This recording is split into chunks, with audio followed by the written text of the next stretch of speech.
So, I have read the entirety of Project 2025, and I have annotated it, and today I'm going to talk about all the parts that mention human rights, which is a lot, so I'll try to summarize and keep all of my explanations brief. So, what is Project 2025 and who started it?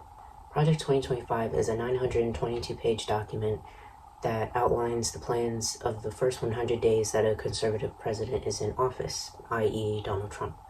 This document was put together by the Heritage Foundation in 2023. The Heritage Foundation is a conservative public policy institute formed in 1973 and based in Washington, D.C. The first time any of their policies landed in the Oval Office was in 1980, when they handed Ronald Reagan the first mandate for leadership before he took office. Before Donald Trump took office before his second term, he was asked about the mandate for leadership called Project 2025, in which he denied having ever read it, saying, quote, "I know nothing about Project 2025. I disagree with some of the things they are saying, and some of the things they are saying are absolutely ridiculous and abysmal." However, the team that created Project 2025 consists of former Trump advisors, including Paul Dans and Russell Vought. Also, Trump has appointed creators of Project 2025 into his current cabinet, such as John Radcliffe, Brendan Carr, Tom Homan, Paula Adkins, and Peter Navarro. Also, this is not the first time that Trump has been handed a mandate for leadership by the Heritage Foundation. When he was in office in 2016, the Heritage Foundation boasted, saying, quote, "1 year after taking office, President Donald Trump and his administration have embraced nearly 2/3 of the policy recommendations from the Heritage Foundation's mandate for leadership." After reading the entirety of Project 2025, I have deduced that this document, in short, outlines 4 main goals that the conservatives want to achieve. 1, to restore the traditional family, i.e. cisgendered, heterosexual Christian men and women. 2, to dismantle the federal government and funnel majority of the power back to the president. And 3, to defend our nation's borders from illegal immigrants. But in my opinion, this document is more about barricading our borders and making it extremely difficult for people to obtain visas of any kind.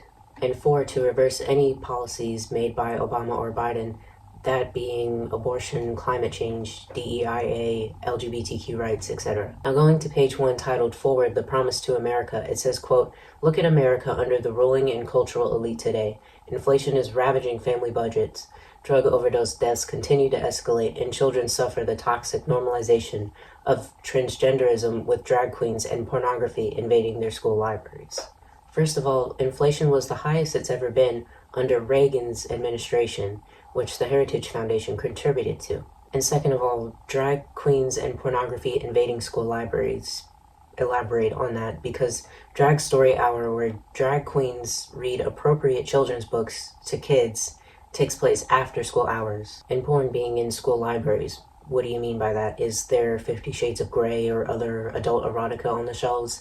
Is there Pornhub on the school's computers? If that's the case, then you have bigger fish to fry than drag queens and trans people. And why do you associate trans people, drag queens, and porn in the same category? Is it because you still fetishize us? Another sentence on page 1 that I highlighted was, quote, "Moreover, low-income communities are drowning in addiction and government dependence. Currently, the states with the highest poverty rates are Mississippi, Louisiana, New Mexico, West Virginia, Kentucky, and Arkansas, according to the U.S. Census Bureau." And what do all of these states have in common? They're all red states. Going to page 4 and 5, I want to talk about the paragraph that starts on the bottom of page 4 and goes into page 5, and I also want to talk about the first half of the paragraph below that, which says, "The next conservative president must make the institutions of America's civil society hard targets for woke culture. This starts with deleting the terms sexual orientation, gender identity, diversity, equity, and inclusion, gender, gender equality, gender equity, gender awareness, gender sensitive, abortion, reproductive health, reproductive rights, and any other terms used to deprive Americans of their First Amendment rights out of every federal rule, agency regulation, contract, grant, regulation, and piece of legislation that exists." Basically, once again, erasing everyone that isn't a cisgendered, heterosexual white man from existence. And the rest of page 5 is absurd, so I'm just going to show you what I have highlighted on page 5 so you can read it for yourself. The entirety of page 5 once again pushes this false narrative that pornography is a propagation of being trans, and that trans people are child predators, but if you look at the statistics, majority of child predators and sex offenders are, say it with me, cisgendered heterosexual men. And page 5 also talks about removing critical race theory from being taught in schools and how gender reassignment surgery is abuse when, again, if you look at statistics, gender-affirming surgery is life-saving. On page 6, there's just a few short phrases that I wanted to point out. The first one is being, quote, overturning Roe v. Wade, a decision that for 5 decades made a mockery of our Constitution and facilitated the deaths of tens of millions of unborn children. What I wanted to say with this phrase, in the Bible, Genesis 2:7, it says, and the Lord God formed man of the dust and of the ground, and breathed into his nostrils the breath of life, and man became a living being, implying that life begins when you take your first breath, and you don't take your first breath until you're born, right? And having read both the Bible and this document, I think that the similarities that they both have are that they are subjective and they contradict themselves. On page 13, I underlined the sentence, the Declaration of Independence famously asserted the belief of America's founders that all men are created equal and endowed with God-given rights to life, liberty, and the pursuit of happiness. I just underlined that sentence because, again, I'm not seeing how all men are created equal and we have the right to life, liberty, and the pursuit of happiness when LGBTQ rights are being stripped and abortion access is being stripped and DEI initiatives are being rolled back. And then directly on the next page, page 14, I underlined the sentence, it's this radical equality, liberty for all, not just rights, but of authority that the rich and powerful have hated about democracy in America since 1776. But just on the last page, you said all men are created equal and that people have the right to life, liberty, and the pursuit of happiness. But now on this page you're saying equality, liberty for all, and having rights is a radical idea. So which is it? Is equality and liberty a constitutional right, or is it a radical agenda? On page 15, I underlined 2 sentences that say the next president should promote pro-growth economic policies that spur new jobs and investment, higher wages, and productivity. Currently, there are thousands of federal jobs that have been slashed, investments have plummeted, there are no higher wages, and productivity has depleted because jobs are being cut. And the next line says, yes, this should include overdue tax and regulatory reforms, but it should go further and include antitrust enforcement against corporate monopolies. Right, so tell me, how are we supposed to increase productivity with overdue tax and regulatory reform with the antitrust enforcement against corporate monopolies when jobs are being purged from the IRS, DOJ, and FTC? And on page 16, I underlined the sentence that says, ultimately, the left does not believe that all men are created equal. They think they are special. The whole leftist and progressive ideology is fighting for equal rights. The left and progressives have fought for civil rights, LGBTQ rights, women's rights. It's you conservatives that don't believe that all men are created equal. And all that I've spoken about so far is from the section entitled Forward. So, this is all we've covered so far is just this little section here, and we still have all of this to go through. But from here on out, I'm just going to summarize each chapter, and there are 30 chapters. So the first section is on page 19, and it's entitled Taking the Reins of Government. From pages 19 to 42, it talks about what we've already been seeing in the news about slashing federal civilian workforce and that DEIA hires shouldn't be sent to the front of the line. And one line that I highlighted on page 21 says, the president must enforce the Constitution and laws as written rather than proclaiming new law unilaterally, which is very ironic because he deleted the Constitution from the whitehouse.gov website. So there you go. Then it goes into the different sections of the White House staff and what their role would be under a conservative president, and how they must be loyal to the president, and how they must direct majority of power back to the president, Chapter 2, written by Russell Vought, entitled Executive Office of the President of the United States, is from pages 43 to 68.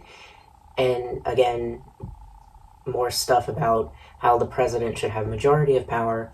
Then it goes into talking about the Office of Management and Budget, or OMB, and what their role would be under a conservative president. And then going to page 62, I do want to read out the Gender Policy Council paragraph. It says the president should ultimately revoke Executive Order 14020 and every policy, including sub-regulatory guidance documents produced on behalf of or related to the establishment or promotion of the Gender Policy Council and its subsidiary issues. Abolishing the Gender Policy Council would eliminate central promotion of abortion, comprehensive sexuality education, and the new woke gender ideology, which has a principal tenet, gender-affirming care and sex change surgeries on minors. And that's the end of the quote. What Executive Order 14020 is an executive order that was signed by Joe Biden on March 8th, 2021, that established the White House Gender Policy Council. And it's responsible for promoting gender equality, equal rights, and fighting systemic prejudice and sexual harassment. So, more of what I've been reiterating in this whole video is that it's more of them eradicating LGBTQ folks, and more specifically trans people. Chapter 3, written by Donald Devine, Dennis Dean Kirk, and Paul Dans, is entitled Central Personnel Agencies, Managing the Bureaucracy, from pages 69 to 90.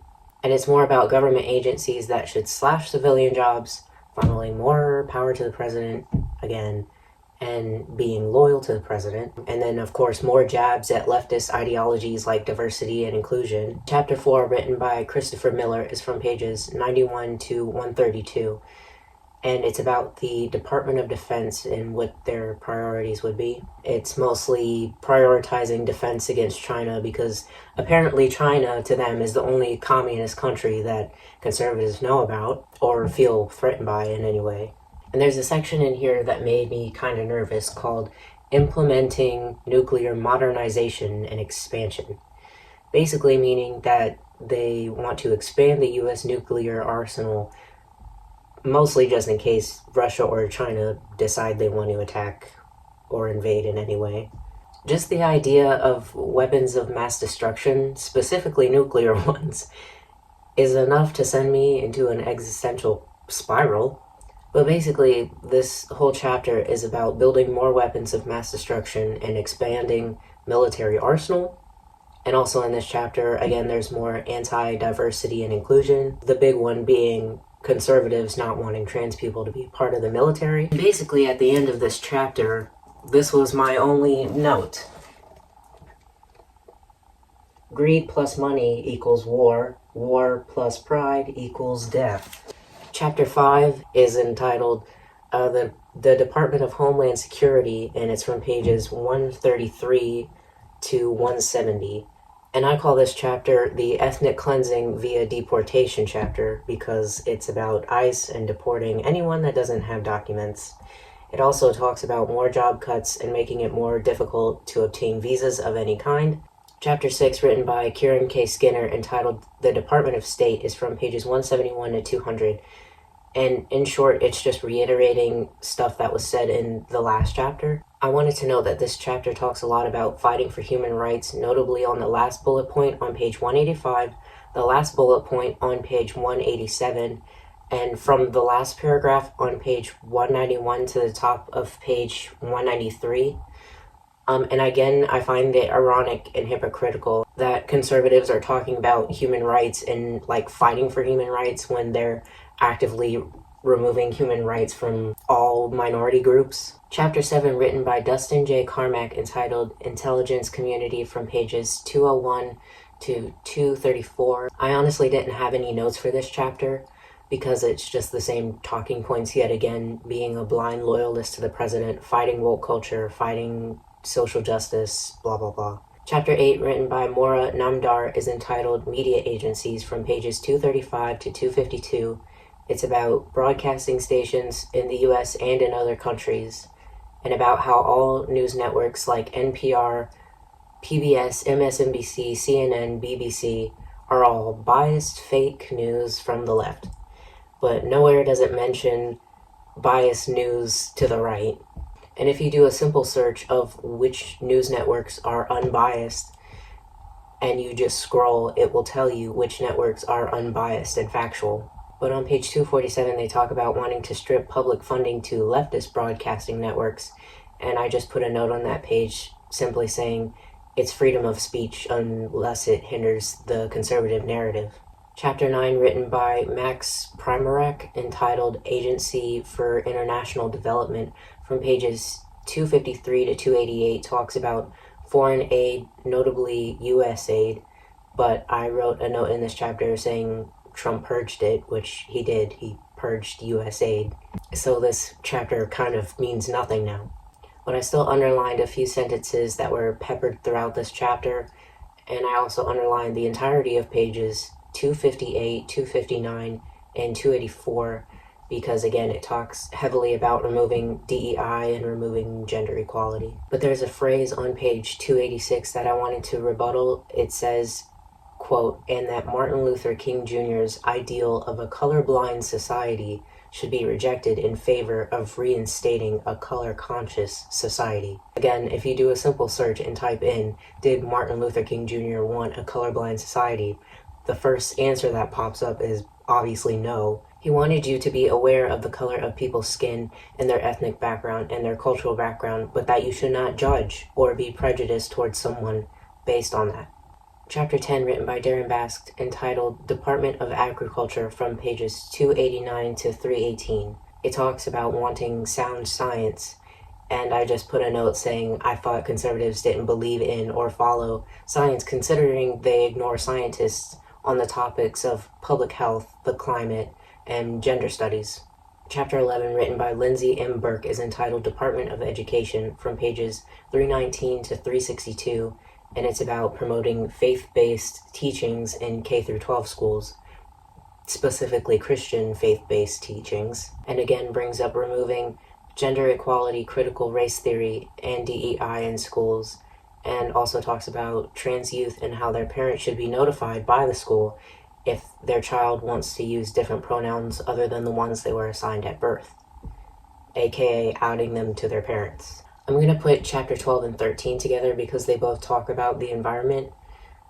Chapter 12 is the Department of Energy and Related Commissions, from pages 363 to 416, and chapter 13 is entitled Environment Protection Agency, and that's from pages 417 to 448. And all I had to say about these two chapters are how conservatives advocate for wanting a cleaner environment, but then they continue to talk about drilling and using fossil fuels, and also not acknowledging climate scientists. And also, how are you going to advocate for wanting a cleaner environment when you don't acknowledge the overconsumption of plastic and excessive textile waste that's being transported to other countries for dumping, or addressing greenhouse gases and finding ways to reduce them?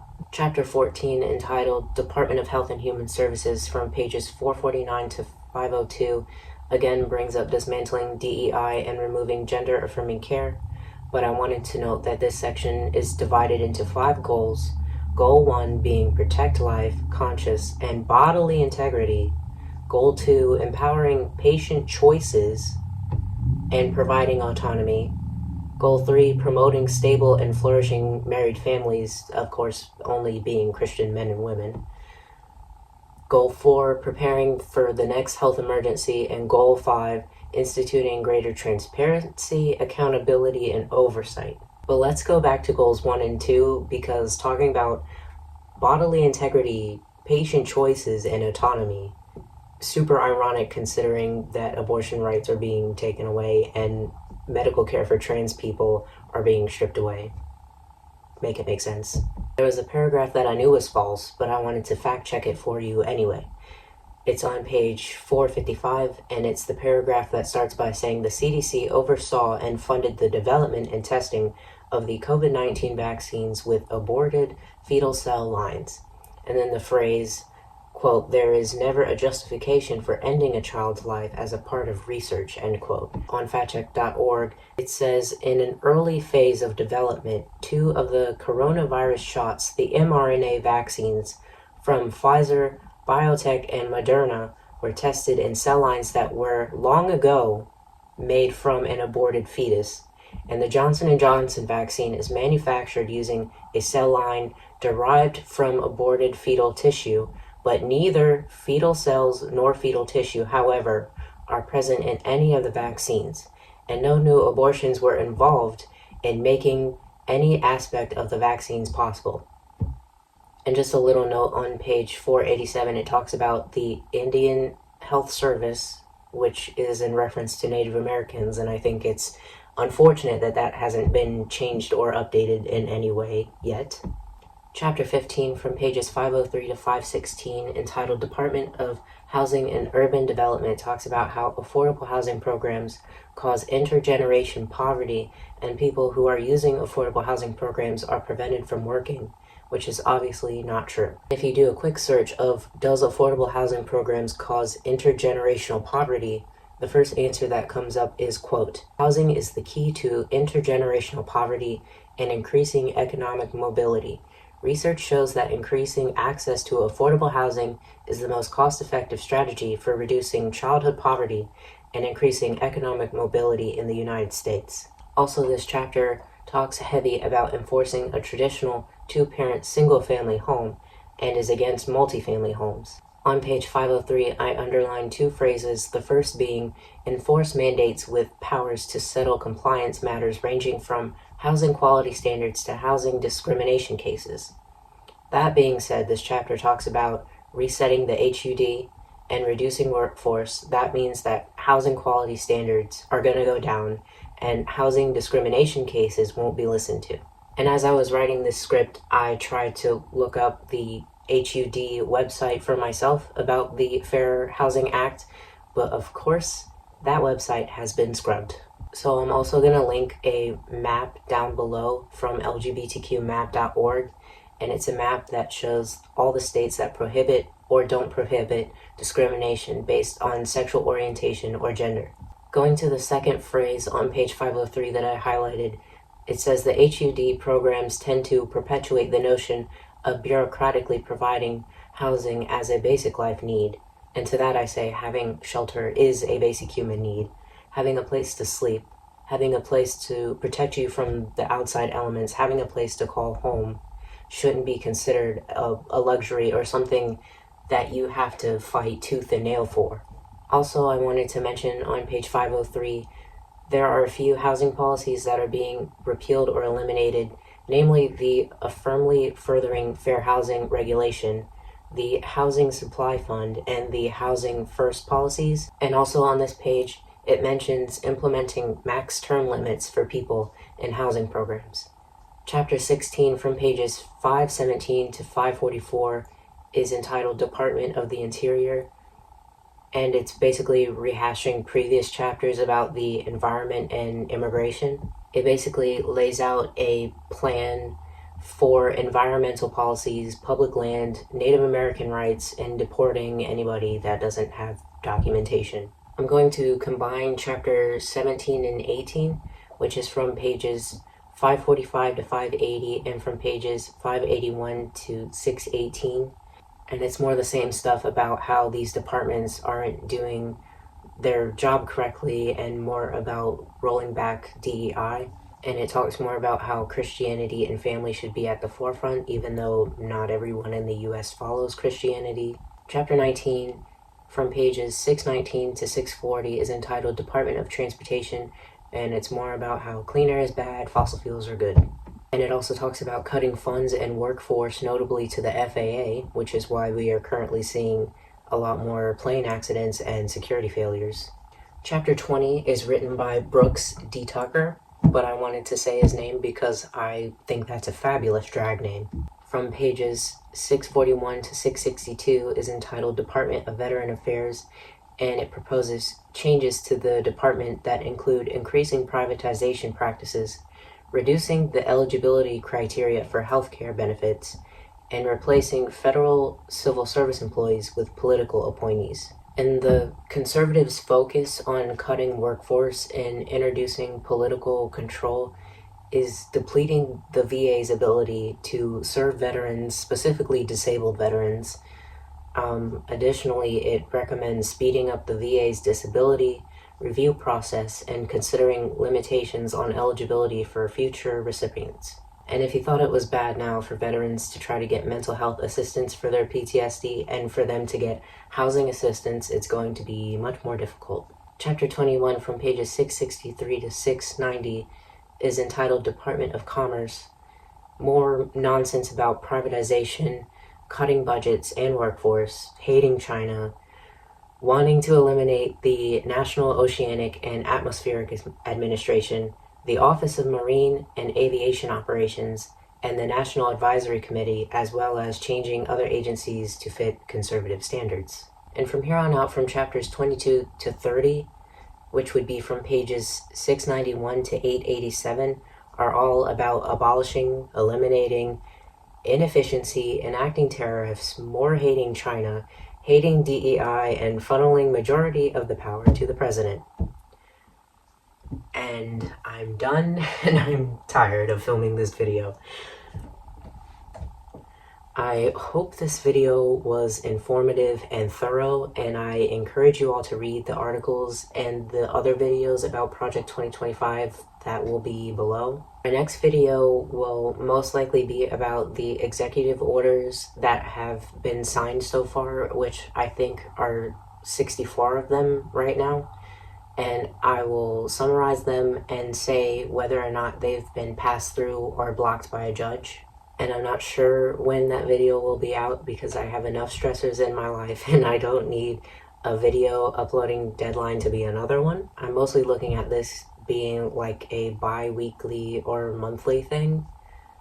But this video already took over a month for me to put together because I had to download the Project 2025 PDF, send it to a printing service, have it shipped to me, and then of course I had to read it and take highlights and underline things, and then I'm sure filming is going to take forever and editing is going to take forever. As far as future content goes, it'll probably be stuff like this, you know, video essays about topics that I think are important and mostly pertaining to the LGBTQ community. So, with that being said, you can subscribe if you want to, and since I don't have an uploading schedule, you might as well turn on the notification bell so that way you will be notified when I decide to post my next video. And lastly, keep yourselves informed and keep moving forward.